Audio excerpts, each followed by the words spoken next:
Framer versus Hostinger. Which one should you be using to build your website? Hey guys, in this video, I'm going to compare Framer and Hostinger, so you can decide which one actually fits your needs, whether you're a creator, small business owner, or someone just starting out. Let's start with Framer. It's a modern website builder that's super fast and easy to use, especially if you want something live in minutes. It recently added AEI tools that let you generate whole websites from text prompts. Great for creators, freelancers, and agencies who want clean professional designs without the headache of coding or hosting. Now let's talk about Hostinger. Hostinger is best known as a budget-friendly web host. It gives you full control over your site if you're using WordPress, custom code, or other platforms.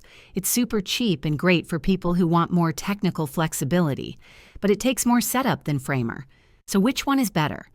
If you want to build a simple, beautiful website fast without any tech work, go with Framer. If you prefer more control, lower cost for long-term hosting, and don't mind managing a bit more, Hostinger could be your move.